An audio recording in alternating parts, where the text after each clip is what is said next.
ایک خاتون جب بھی اپنے شوہر کو پسند کا کھانا لاتی تو شوہر کہتا اچھا ہے لیکن میری ماں اس سے بہتر پکاتی ہے۔ بیوی شوہر کو مسکرا کر دیکھتی اور چلی جاتی، اور جب بھی بیوی اچھا پرفیوم لگاتی وہ اس سے کہتا کمال ہے، میری ماں کی خوشبو کی طرح ہے۔ وہ مسکرا کر رہ جاتی، اور اس طرح اس خاتون نے ساری زندگی ایسے ہی الفاظ سن سن کر گزاری، ماں کرتی ہے، ماں کہتی ہے، ماں کا پرفیوم، ماں کا کھانا پکانا وغیرہ وغیرہ۔ بیوی ہر بار مسکرا کر رہ جاتی۔ اس عورت کی ایک بہت خوبصورت عادت تھی کہ جب بھی اس کا شوہر کام سے گھر آتا تو بیوی ہمیشہ چہرے پر مسکراہٹ سے شوہر کا استقبال کرتی، کیونکہ وہ عورت جانتی تھی کہ بیوی کا ایک میٹھا بول شوہر کی دن بھر کی تھکان اتار دیتا ہے۔ اس لیے وہ جب بھی اس کا خاوند گھر آتا وہ شکوے شکایت کی بجائے چہرے پر مسکراہٹ سے استقبال کرتی، کیونکہ وہ اپنی بیوی اور بچوں کی خاطر دن بھر خون پسینہ ایک کر کے آ رہا ہے۔ شادی کے 27 سال بعد ان کی والدہ کا انتقال ہو گیا۔ والدہ کی تدفین کے بعد شوہر اکیلا بیٹھا تھا۔ اس کی بیوی اس کی آزمائش میں اسے تسلی دینے لگی تو اس نے اس سے کہا اب تمہارا کھانا پکانا میری ماں کے پکانے جیسا ہو گیا ہے، اور تمہاری باتیں میری ماں کی طرح ہیں، اور تمہاری ہنسی اور تمہاری خوشبو بھی میری ماں جیسی ہو گئی ہے۔ بیوی مسکرا کر بولی وہ کیسے؟ تو شوہر نے کہا میں نے تم سے 27 سال کی عمر میں شادی کی تھی اور ہماری شادی کو 10 سال ہو چکے ہیں، اب تم میری ماں جیسی سوچ رکھنے لگی ہو۔ بیوی کہنے لگی کہ آپ ریاضی کے پروفیسر ہیں، پھر بھی آپ کا حساب غلط ہے۔ شوہر نے کہا وہ کیسے؟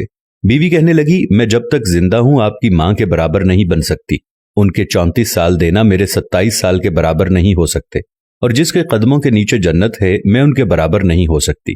خاوند فرتے جذبات سے رو پڑا اور کہنے لگا کیا تمہیں کبھی میری ماں سے تشبیہ دینے کی تکرار سے پریشانی نہیں ہوئی؟ میں ہر کام میں ماں کو یاد کرتا تھا، ان کی تعریف کرتا تھا جیسا کہ دوسری خواتین کرتی ہیں۔ اس نے کہا نہیں، کبھی نہیں، بلکہ معاملہ اس کے برعکس ہے۔ خاوند نے کہا کہ وہ کون سی باتیں ہیں جو تم تمنا کرتی رہی اور میں تم سے پوچھ نہ سکا؟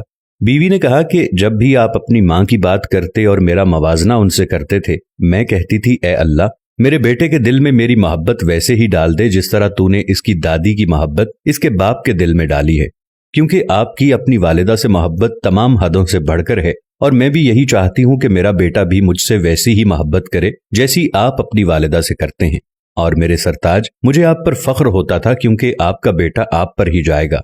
اللہ ہمیں والدین کی رضا حاصل کرنے والوں میں شامل فرمائے۔ اگر آج کی بہو یہ بات سمجھ لے، یہ گر سیکھ لے تو بڑھاپے میں پرسکون رہے گی۔ آج کسی کے بیٹے پر قبضہ جمانے کی کوشش کل اپنے بیٹے کو ہاتھوں سے نکال دے گی، کیونکہ یہ دنیا مکافات عمل کا نام ہے۔ آج کسی کی راہ میں تم پتھر رکھو گے تو آنے والا وقت تمہاری راہ میں پہاڑ بن جائے گا۔ مائیں راتوں کو جاگ کر بچوں کے لیے اپنا آرام سب کچھ قربان کر دیتی ہیں، اور باپ اپنے بیٹے اور اس کی ماں کے اخراجات پورے کرنے کے لیے دن بھر محنت و مزدوری کرتا ہے۔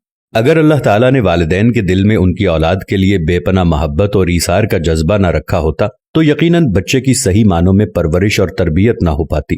اب اگر یہی بچہ بڑا ہو کے اپنے والدین کو بڑھاپے کی حالت میں بے یار و مددگار چھوڑ دے، ان کے ساتھ حسن سلوک سے پیش نہ آئے، ان کی گستاخی و بے ادبی کرے، تو اس سے زیادہ بے انصافی اور ظلم کیا ہو سکتا ہے؟ اللہ تعالیٰ ہم سب پر رحم فرمائیں اور آپ سب پر خصوصی کرم فرمائیں۔ جن کے والدین زندہ ہیں ان کو اللہ لمبی عمر عطا فرمائے۔ امید کرتے ہیں آپ کو ہماری آج کی ویڈیو بھی ضرور پسند آئی ہوگی۔ ویڈیو کے بارے میں اپنی رائے کا اظہار ضرور کریں۔ جزاک اللہ۔